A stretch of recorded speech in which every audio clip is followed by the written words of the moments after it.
Great. So why don't we transition to shame? Okay. Because that was another thing that Liz mentioned.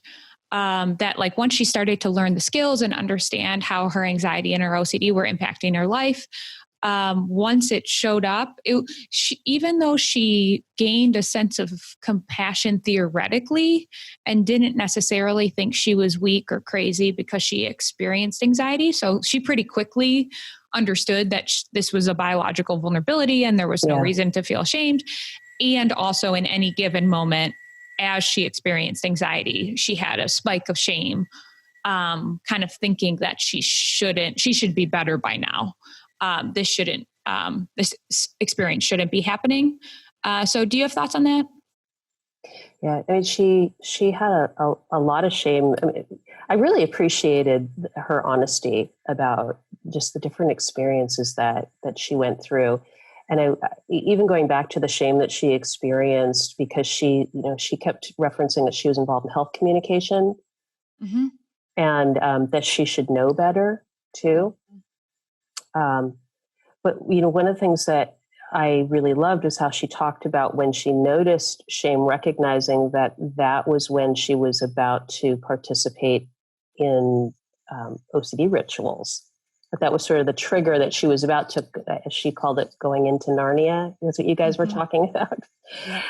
Yeah. So I just kind of got lost. What was I going to say about shame?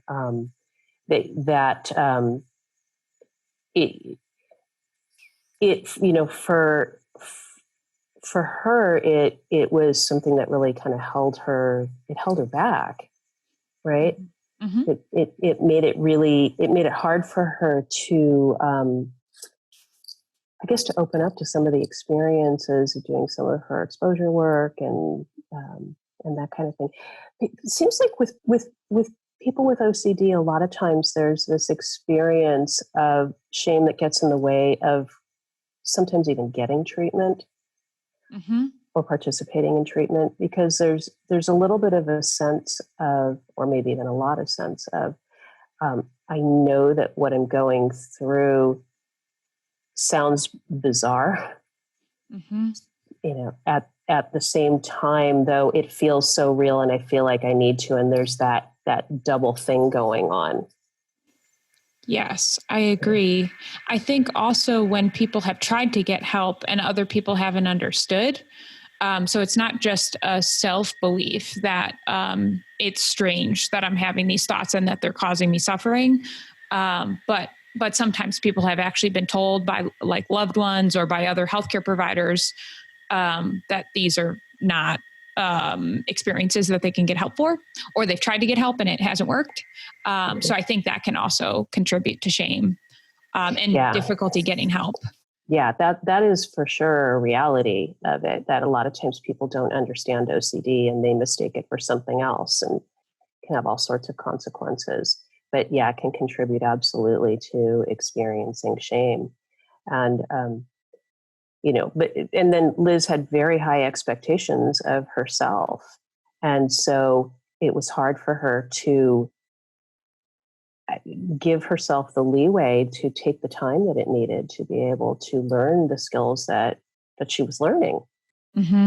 We eventually started calling it like OCD about OCD or perfectionism about OCD.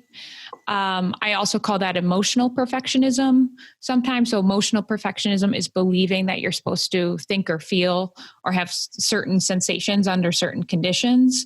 And if you're doing treatment right, or if you're getting better correctly, then you're supposed to feel a certain way.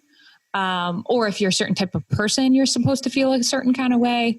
And treatment, from my perspective, is actually the opposite. So what you're learning is that you don't have to control what you feel. You don't have to control what you think. It's okay for any kind of internal experience to show up. And in the presence of whatever internal experience you have, you're just trying to direct your behavior towards things you care about and things that are consistent with what you want to choose to be doing, rather than doing things specifically in an emotion-driven way to try to make certain thoughts, feelings, or sensations go away. Right. And I like the way that you characterize it as having OCD, or being OCD about having OCD. Right. It happens so often. It's especially for people who are trying so hard to do things so well, right? Now, not only do I need to do all these other tasks well, but now I have to do treatment very well too. And am I doing it right? Do I really have OCD? Mm-hmm. Am I sure that that's what this is? Maybe I actually really am lazy, or, maybe what I thought was OCD is not OCD. And it just, all these other things that come up, and they contribute to the person continuing to feel worse about themselves. Yeah. And I know that we're using the word shame. I was just thinking that it might be helpful to kind of define that. And so you can know that you're feeling shame if you want to hide, if you want to withdraw and hide. There's also bodily sensations that often come with shame. But I have heard them being like relatively variable. I think a lot of people feel burdened and fatigued when they feel shame. Some people cry. I don't know, Michelle, do you have other thoughts about how people feel when they feel shame?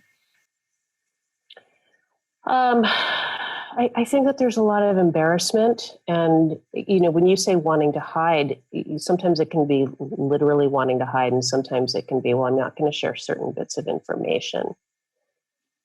And that's one of the things that I'll see is people will be afraid to share certain things that they struggle with. Also, too, sometimes it's I'm afraid. I'm afraid that you're not going to think that I'm doing a good job in treatment. Meaning, when they look at me as a therapist, mm-hmm. They want to please me sometimes, and they feel embarrassed, and so it'll get wrapped up in I want to be the best patient ever. Mm-hmm. And I want to be doing really well, and I want to be doing this right. And so they feel like sometimes it'll be wanting to hide things that they're struggling with. Mm-hmm.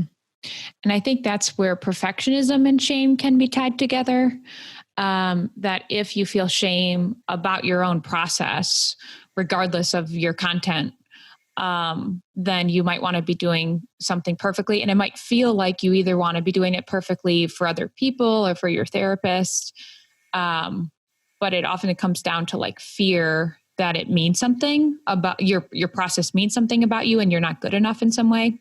It seems like perfectionistic behaviors, like one function of perfectionistic behaviors is to try to cope with the feeling of shame.